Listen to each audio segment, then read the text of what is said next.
Okay, so welcome back to another episode of Lock It or Leave It and another special guest. We've been on a tear lately, getting a lot of the basketball team, and this guy coming on is one of our vets. He's been here for both Sweet 16 appearances, Malik Osborne. When we get back, you'll be hearing from one of the players who also bodied a Louisville guy. Don't go anywhere. We'll be right back.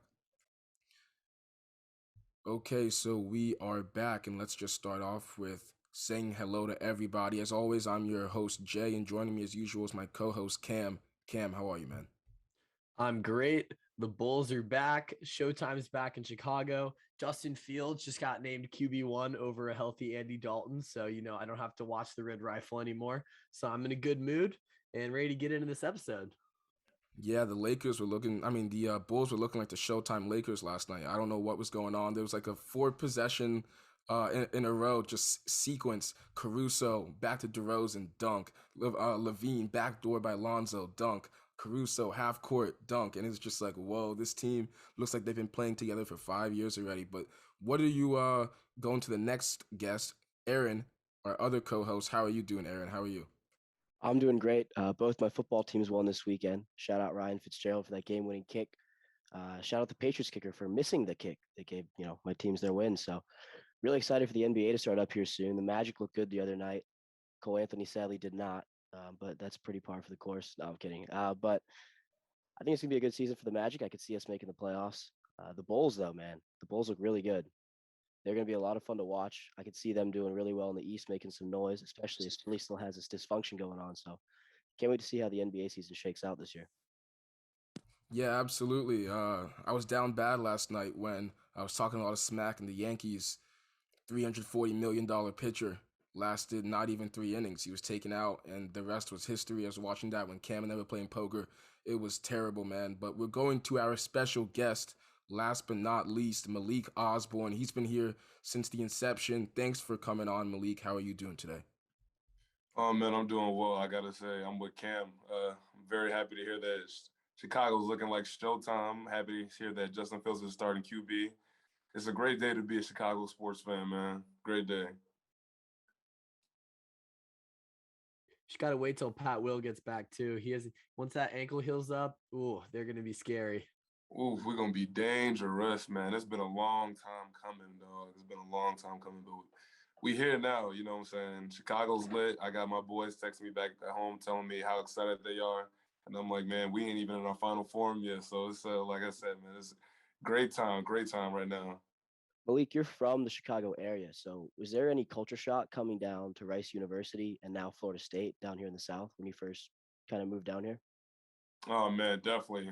Especially going down to Rice. Rice was a private university, so a lot of the students really were like international students. So like going down there, I'm thinking it's going to be like, Houston, Texas. I think it's going to be like a nice little melting pot, but I'm thinking it's going to be majority white and black. But I mean, you get to school and there's majority Asian and Indian students and international students, it kind of like it shifts your whole perspective on college for a minute, and it kind of shifted my whole perspective on it for a second too.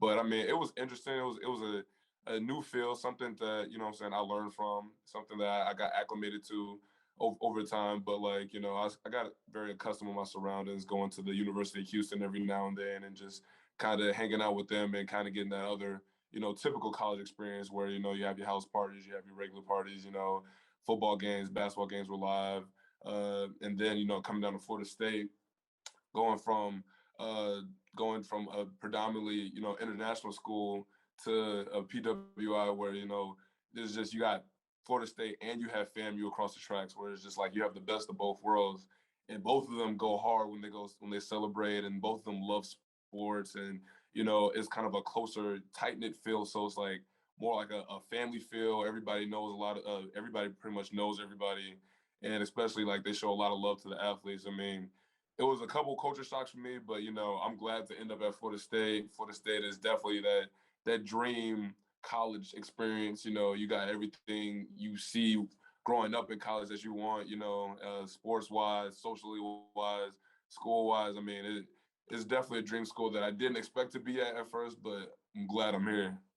Yeah, I actually had a pretty similar experience. So I transferred here from NYU. So very similar kind of student-based to Rice, same kind of vibes on the campus. And Yeah. coming here has been awesome. I mean, there's nowhere else I'd rather be. So I got to ask, what really factored into your when they were recruiting you to transfer here? What kind of factored into that? Was it the coaching staff, the atmosphere, the location? What really sold it for you? Well, I mean, when I first came here, when I was deciding to come here, we had Coach Gates, Coach Dennis Gates. He was coach here for quite some time, and then ended up becoming the head coach at Cleveland State men's basketball team.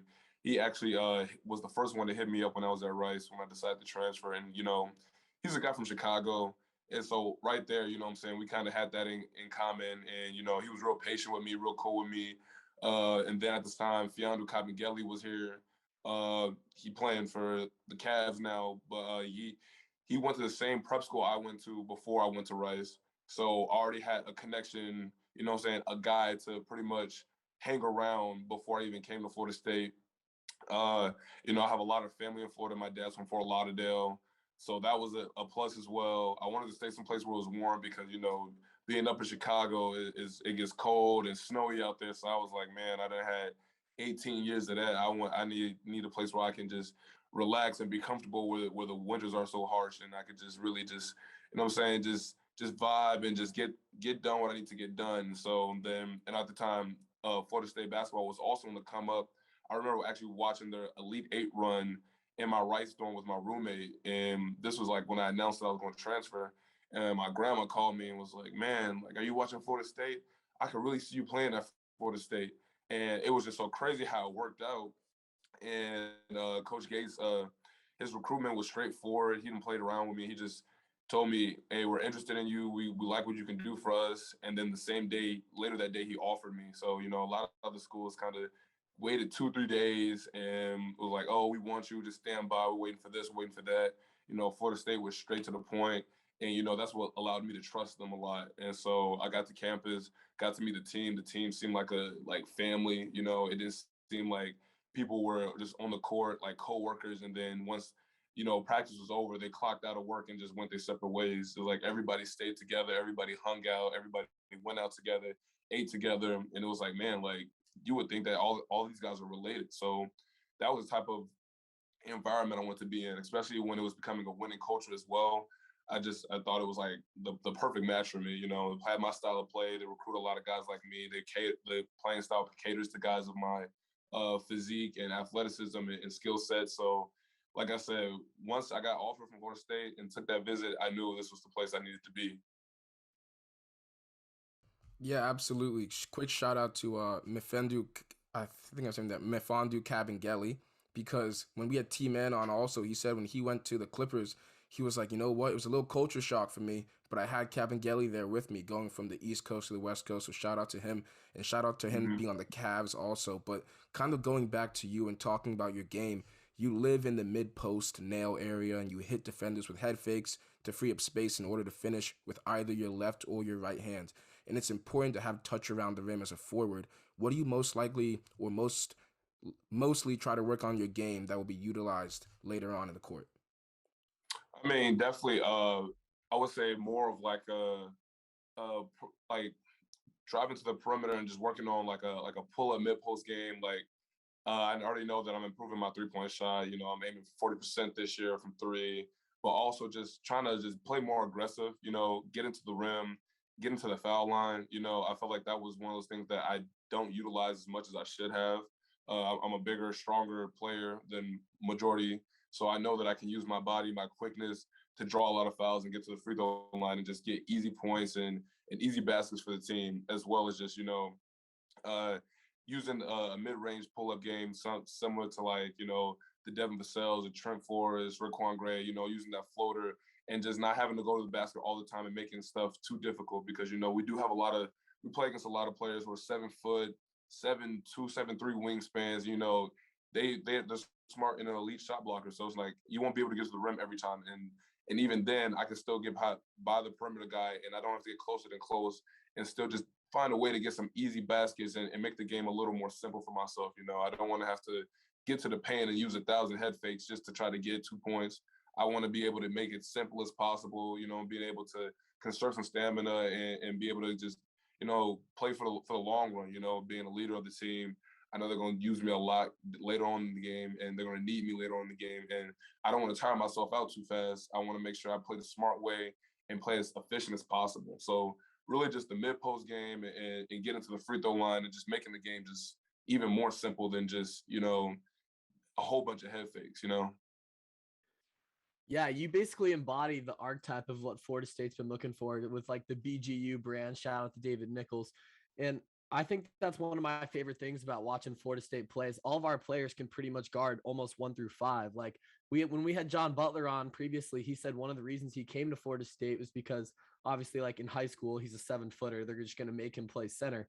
But when he got recruited to come to Florida State, they told him they want him to play guard.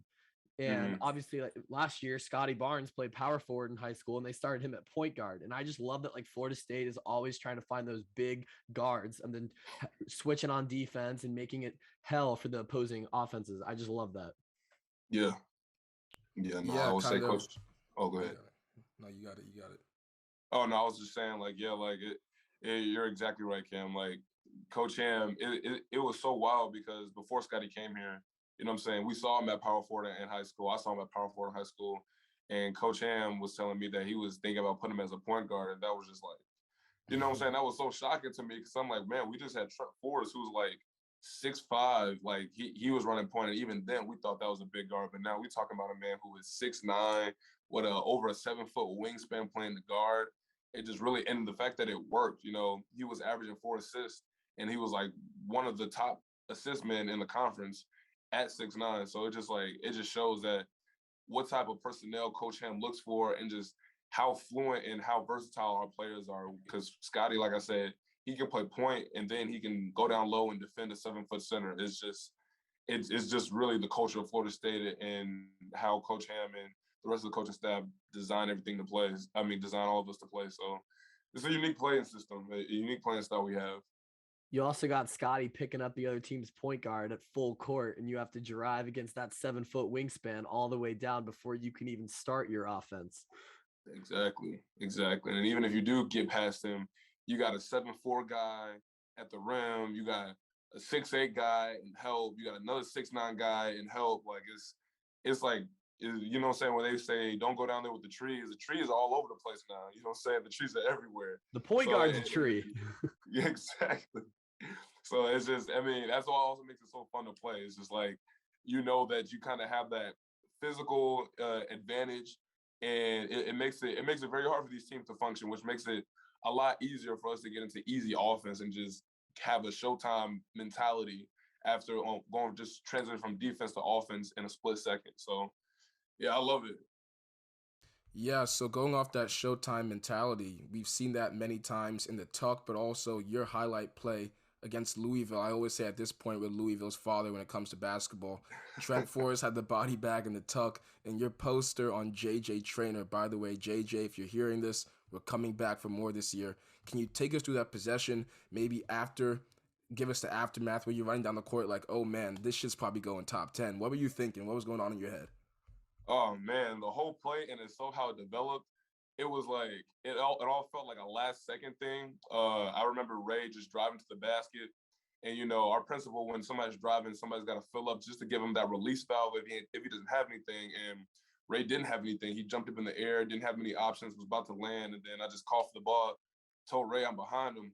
As soon as I caught the ball, my initial thought was to shoot the three, and so I kind of gave a little slow pump fake just to see if he was gonna bite for it. And sure enough, he bit for it. And so as soon as I took that one dribble, I just saw nothing but space. And then I got my 1-2 step in, and I was like, oh man, I got the 1-2 step in. It's about to go down. So I took off that 1 foot, and it's crazy enough. It really should have been an N1 because when I cocked it back, I got hit in the face, and so I lost sight of the rim for a second. But then I was still knowing that I still had the rim in my sight off my peripheral, and then was just able just to slam the ball in because I knew that also the shot clock was winding down. So as soon as I dunked it, for a split second, I didn't know how I dunked it. But then once I saw everybody, I looked to the sideline, everybody was tapping their head. I said, oh, man, I got him. And so I was running down the court, And in my head, I was like, man, calm down. You got to play defense. Calm down. You got to play defense. But in my head, I was like, yo, that was crazy. I bet that joint looked crazy on film right now. And so we got the foul, and then they called the timeout and everything after that. And I was just like, I was looking around to see if they would replay it, but obviously they weren't gonna replay it that they played. So I was like, okay, I'm gonna get up with them later. And I said, let's just make sure I win the game. So let's make sure I win the game so the highlight sticks with them. And so sure enough, we was able to win that game in convincing fashion. And boy, I saw that joint everywhere. I saw it when I first saw it on SportsCenter. I was like, Mama, we made it. We on TV. But yeah, that was one of the most exciting moments for me last year, for sure. Yeah, so going off that, it was great seeing your reaction because you had this big stomp too. You stomped real hard, and then you started running down the court with the mean mug on, and I was just laughing my ass off. And the funny part was, I always say you can gauge how good a play is off the bench's reaction. If the bench is going wild, you know the play was crazy. You did the same thing the next game, but on the defensive side, when Hunter Tyson tried to go up on you, man. Take us through that play. Take us through that play, because when you probably looked at him and when he left up and you were like, Hunter, really? You really trying to jump with me? What was going on in your head during that play, man? No, that play, honestly, I'm not gonna lie. That play was kind of funny to me, but at the same time, I felt like I felt insulted. I felt a little disrespected. I ain't gonna lie. So after I remember sliding over. I forgot Alamir Dawes. He was driving and he drove it to the paint where it was like three of us.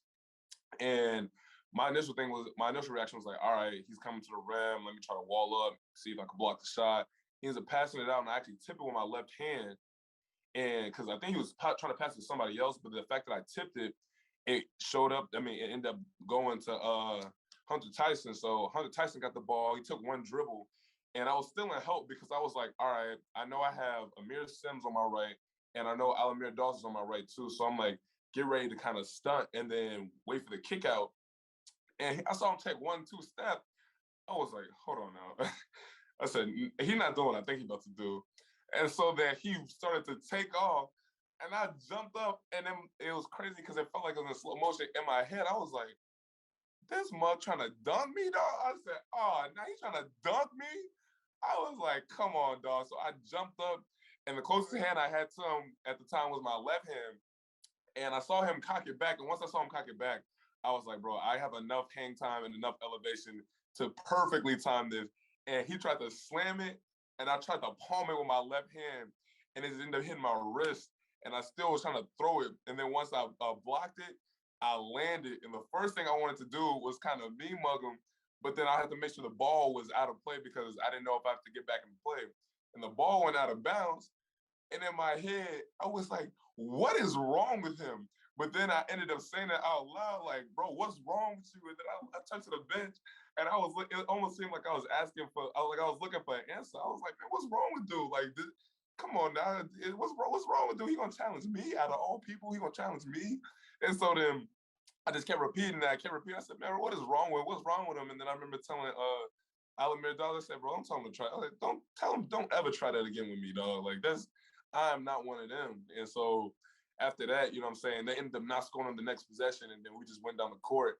And I was just like, man, like I didn't even think it was that big of a play, because I guess at the time I thought I was just being challenged like that. I was like, man, this is like, he should expect to get blocked by me out of all people. But but after the game was over, everybody was telling me, man, the block is on ESPN. I said, really? I said, what did the block look like? And once I saw it, I said, ooh. And then I didn't even realize that the mic caught me. I told him, I said, give me that shit. And I was like, you know what I'm saying? The mic caught all of that. And I was like, oh, man. And I thought because I said that, it wasn't going to be on SportsCenter. But then even then, they still put it on SportsCenter. And I was like, wow. Like, it was just one of those moments where it was like, I just had a top 10 play before, and now I got a top 10 play again. And I was like, man, like, life is sweet right now. You know what I'm saying? I kept feeding for more. Did he say anything back to you? Nah, he couldn't say anything back to me. What could he say to me? Exactly. I mean, he tried to challenge me, and he lost that. Like, he tried to punch it on me, and I literally stopped him at the door. I said, access denied. Like, you got to try again. You got to try again with somebody else, because it's going to be access denied with me every time. But nah, he didn't say nothing to me. I was looking for him to say something to me, but at the time we were just on Clemson at that point. I think we beat them by over 20 that game. So it was nothing left to be said. Yeah, those mics pick up a lot of stuff. Carmelo Anthony has been made a staple for always saying, "Give me that shit," after he grabs a Yeah, rebound, because the mic will catch that every time. But my every question is, time. with all these highlight plays that we have, who do you think is the most energetic or the biggest hype man on the bench whenever something crazy goes on? Are you talking about this year or are you talking about like last year? Last year, or whichever year, who's the craziest person who was one of the best bench players? Not bench Oh players, but man. bench celebrators.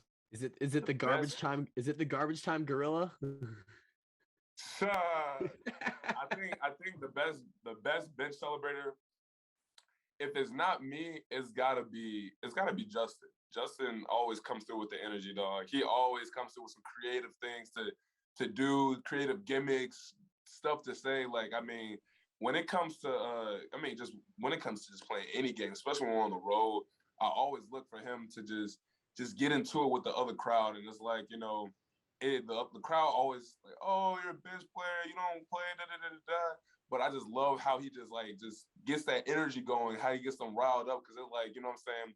I love sometimes feeling like the bad guy, especially when we play away. I love playing away because it's just like you're the villain and you're here you're just trying to mess everything up. You're trying to just rain on the whole parade. And Justin really helps with that by talking as much crap as he possibly can. And it's like, I'm gonna be right there to back him up with all the crap talking he talks, because it's like, all right, you're gonna come after him because he don't play. Now come after me because I actually do play. So now who you really gonna get mad at this point? So now he's my bench trash talk partner in crime. I ain't gonna lie. Yeah, Justin said he was the best trash talker on the team, and we had him on. Yeah, he's definitely up there. I mean, the man has perfected this type of stuff that he comes up with. I just be like, dog, like you're a genius at this. To the point where I remember we played like Pitt, and Pitt had a whole they had a trash talk sheet, and he was like one whole page of the trash talk sheet. And I said, dog, for you to be one whole page of the trash talk sheet and not play, you're doing something right, dog. Like you are great at your job. You are great at it. Speaking of the atmosphere in the arena, there's no place like the Tuck for that. And Right. this upcoming season, we got another big season. The boys are looking good. What kind of stuff in terms of like themes or like a color out would you like to see at the Tuck this year? Maybe a white out, a black out, maybe a blue out for the N7, just whatever you can think of. Oh man, definitely want to see a blue out when we have the N7, but the blackouts are tough. I'm trying to think when we played Louisville at home. I'm trying to think. I think it might have been a blackout. I think it might have been, but I mean, I love when we wear our black jerseys, especially our blue jerseys. But the black jerseys was always just a staple of, you know what I'm saying? I felt like it just gave us a different mindset, and I feel like with the fans, what we call the six man, like them just participating in the color jerseys that we have, it just feels like, you know what I'm saying, the whole Tuck is united, you know? It's not just like, you know what I'm saying, we wearing black and then everybody wearing garnet, where it's like, all right, you know what I'm saying, school spirit. It's like, nah, like we wearing black and y'all wearing black. It's like it's almost like we dressed up for like a funeral type thing. It's like it's straight business. And like I said, 2 years ago when we won the regular ACC championship, majority of the games we played were in the black jerseys. And once we put on the black jerseys, we already knew what time it was. It just seemed like it was a different focus. It was a different energy. You know what I'm saying? It was just a completely different mindset. So I definitely want to see a lot of blackouts. Hopefully we wear a lot of black jerseys this year. But now the blue outs as well, I would love to see those. The blue outs would be tough. I feel like just us all being united is just intimidating in itself, because I know the fans gonna bring that energy, and us as players, I can speak for me specifically, is that like I feed off of that. I feed off when the fans are in it talking their mess, and we over there talking our mess. You know what I'm saying? I just want to feel like the other team is just cornered, and we just got them in the corner and just bullying them. That's what I love the most. Yeah, if you didn't know, Jay and I are actually like on like the Null Zone like student section executive boards. Like we're one of like the student section leaders, so we're Yeah, gonna be like right in the front row behind the other team's bench. So like Jay and I are just gonna be, especially Jay, because like that man yeah. is super Jay told me. creative. Yeah, he told me y'all boys gotta come with it this year, man. Oh yeah. We ain't had the Tuck Pack last year. We ain't gonna have it this year.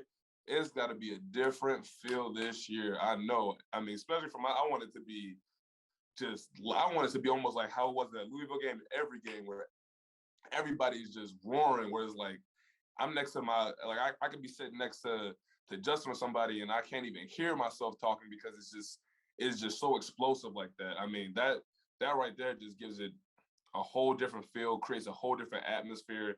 And not only is it intimidating, but it just gives us all the energy we need to persevere through whatever situation we in. I Yeah, feel like it's like so a positive feedback cycle too. I mean, you guys feed off the energy we give you. You guys make some big plays. We keep getting more hyped up, and it just keeps going back and forth. I love it. I love it. Exactly. yeah, so going off that, for the COVID year before COVID struck, 2019, 2020, that was when I personally thought was our best chance to win that natty. We finished in the AP poll at number 4. Justin Linder Yeah. came on and reiterated the same statement, saying, man, that was the year when we were so deep, head to toe. It looked like we finished the year off strong. We got the ACC championship, and then we had to get that terrible news. So how do you think about, what's your take on that year? How do you think we would have fared in that March Madness season?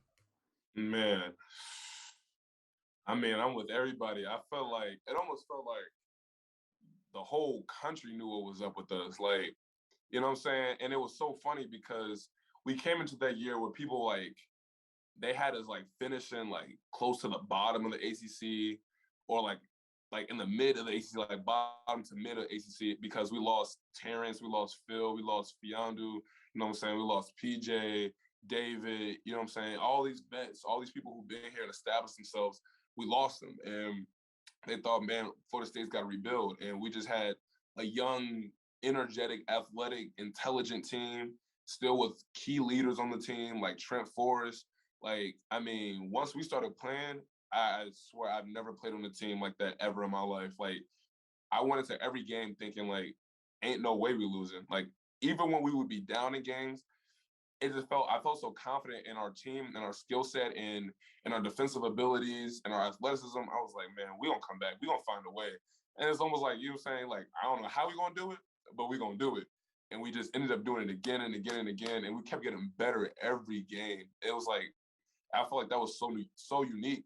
Whereas like I felt like teams could start off hot and then dwindle down. I felt like we started off in a medium spot and then we just kept getting hotter and hotter and hotter and hotter. And everybody was starting to figure it out. The younger guys were starting to figure it out. Everybody was starting to buy into their roles to the point where it was like, I literally felt like teams were scared to play us. Like, I felt like once we got to the ACC tournament and, you know what I'm saying, COVID started to happen, like, I felt like teams like Duke, Louisville, Notre Dame, I felt like they were scared to play us. And it felt good to be like that top dog, but I've never felt that feeling with the team before. And you know what I'm saying, Dick Vitale even wrote a book saying that we were going to be the national champions. I mean, we all felt it in our hearts that we were going to be the national champions after we won the regular season championship. And the ACC was pretty solid that year when we won the ACC regular championship. I felt like after we did that, I felt like that was a staple. Like, hey, like we are that team, and you know what I'm saying. We got ranked 4th in the country. We felt like the number 1 team in the country. We just felt like we needed the post tournament to prove it, and unfortunately, we didn't get that chance. But man, I mean, even to this day, all we do is talk about, man, if COVID didn't hit, how different it would be. How, you know what I'm saying, how far we would have went. How tough, like. It's crazy because that was my first year playing basketball at Florida State. Like I had my sit out year, and so that was my first actual year playing. And you know what I'm saying? Of course I loved it, but then at the same time, I'm like, dang, bro, my first year playing was the biggest what if in Florida State basketball history. And it's like, of course we're gonna go down the history books about it, but it's like, man, I hate that it had to be a what if because like I at least want a certain result. Like, you know what I'm saying? Like, even if we didn't come up with being national champions, I just want to see how far we would go. But in my heart of hearts, I felt like we would have been national champions that year. So with all, oh, you're good. Okay. Yeah, we can edit that out. So, with all the time that you've spent at FSU, you've obviously had a lot of great teammates. So include yourself in this starting 5 and build your all-time starting 5 and tell me how far that team goes in March Madness. You talking about the starting 5 of Of your teammates that you've had while you're at Florida State. Anybody you want. Oh man, and you said including myself? I mean, I feel like you'd want to put yourself in there. Of course I want to put myself in there for sure. Oh, point guard, I need Trent. I need gotta have Dev, me, put Fee, and give me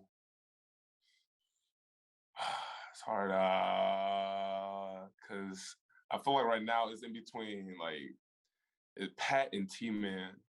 Like That's tough. so No, that's tough. that's so tough. That is so tough because like Pat is a freak. He's a freak athlete. Like he brings a lot to the table. I mean, as you can see how he's doing on the Bulls, but T-Man is just he's a Swiss Army knife. That man gives you whatever you need. Not a lot of 19-year-old rookies can go back-to-back nights though, guarding LeBron and Kawhi. So No, I know. but then you got T-Man going crazy in Game 6 against Utah, so it's tough. I gotta say, good for the sake of what I've seen, you gotta give me T-Man. Give me T-Man. I'm gonna put T-Man right there. But that roster right there, Trent, Dev, T-Man, me, Fee. That's tough. That's a tough lineup right there. Very tough. How far does that go in March Madness? All the way? Oh, we're going all the way for sure. There's too much heart on that team. Way too much heart on that team. Too much competitive spirit, too much talent, too much skill. That team is going all the way. I know we already talked about the Bulls a little bit, but obviously it was great to see them last night in that preseason game. Caruso, Levine, Lonzo, and DeRozan all looks like they've been playing together for a long time, and they don't even have Pat Will back, who's still he's nursing that ankle injury. Do you keep up with the NBA at all, or how far are the Bulls going to go, and who's your early pick to win it all this year? My early pick to win it all. I mean, as a Chicago guy, I feel like it's only right to say Chicago, but I'm very interested to see how this team moves on going forward. You know what I'm saying? Right now, it's starting to seem like everybody's kind of buying into the roles early.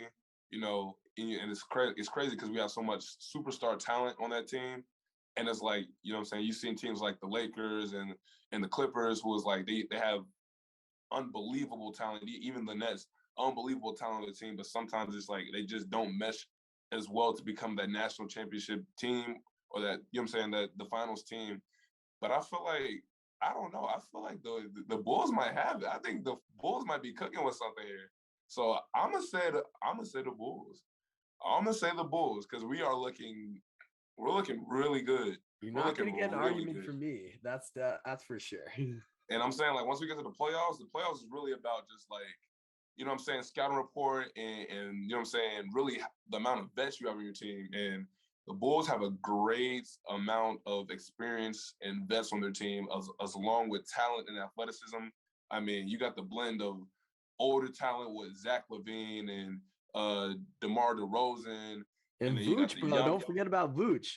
Yeah, I mean, and then you got the young talent as well, like with Pat and them, and it's like like I feel like that's a perfect team. It almost reminds me kind of our team a couple years ago where we had a definite mix of old talent and young talent, and it just meshed well. Where it's like the young guys are willing to learn and they're willing to bind to the roles because, you know, they respect the older guys, and the older guys are there to listen and or they're to instruct and pretty much lead and show the new guys the way and just not, you know what I'm saying, nobody's stepping on each other's toes. It looks like they're just out there having fun. So it's like, I feel like this Bulls team could be something really special, something Chicago hasn't had in a very, very long time.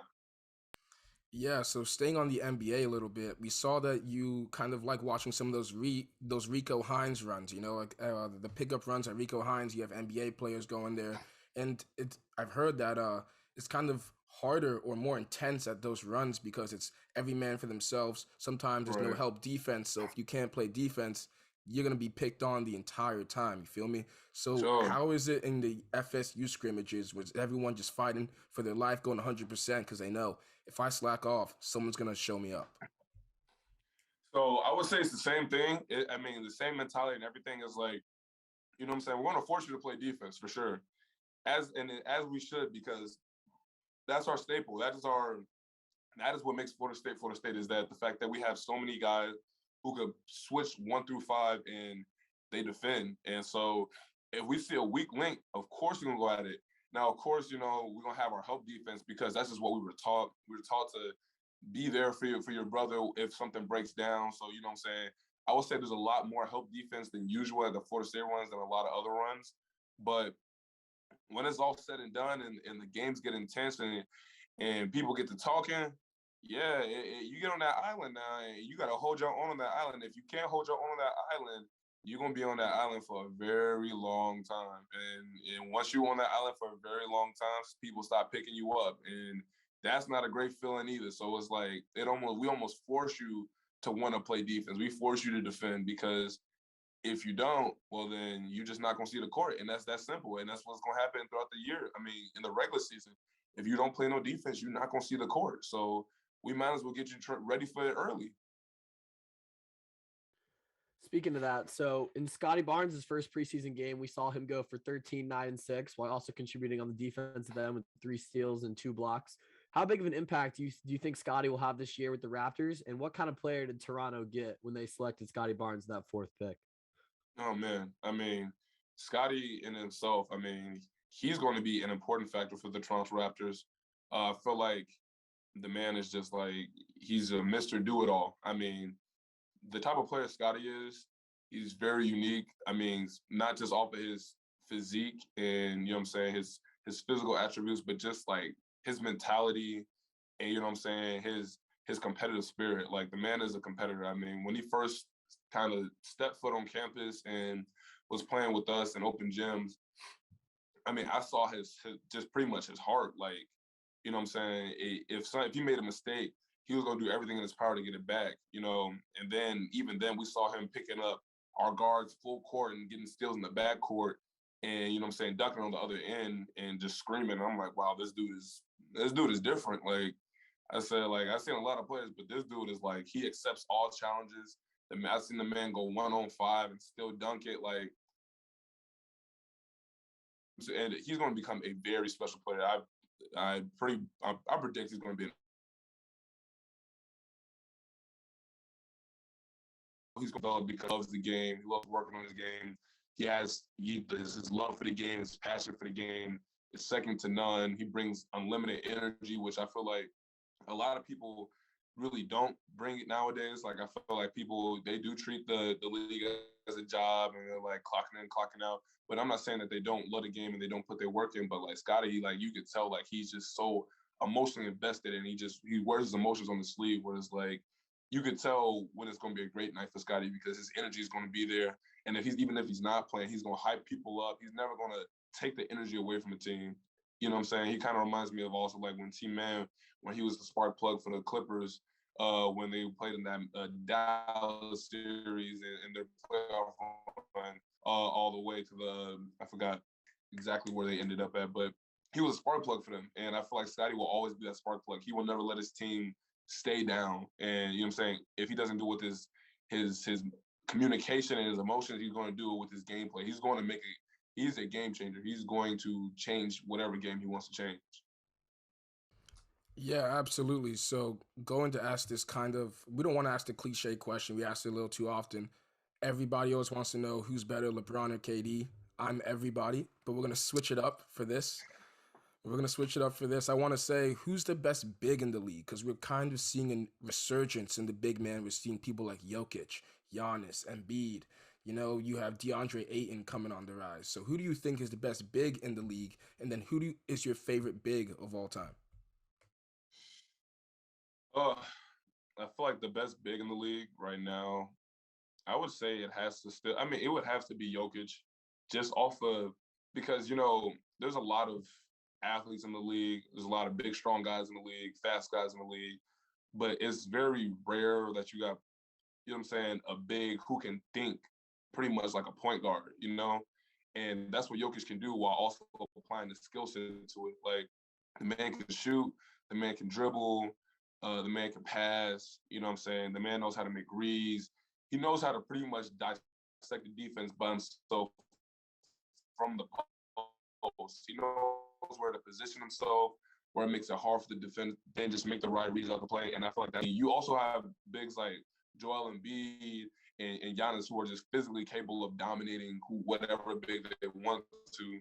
But being able to go out there and literally be pretty much unguardable when it comes to like, you know what I'm saying? You put 2 men on him and he's making the pass to the open guy for a 3 or to the cutter or he's directing traffic or, you know what I'm saying, even getting his hand out there, getting his stealing and starting the fast break and running the fast break by himself. Like, you don't see that often. You know what I'm saying? And for him to be drafted in the second round and still being able to make that type of impact on the Nuggets, who were a top team in the NBA in itself, and him to be the top dog as a second round draft pick when he has a team full of first round draft picks, that's unheard of. So I would say the best big in the league would still have to be Jokic until proven otherwise.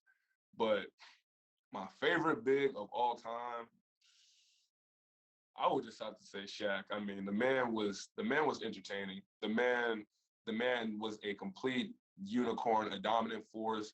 I know he ain't had a jump shot like that, but for him to just see him go out there at his size and just treat grown men like children, I mean, play after, and also especially like me who has played the big before, that is extremely hard to do.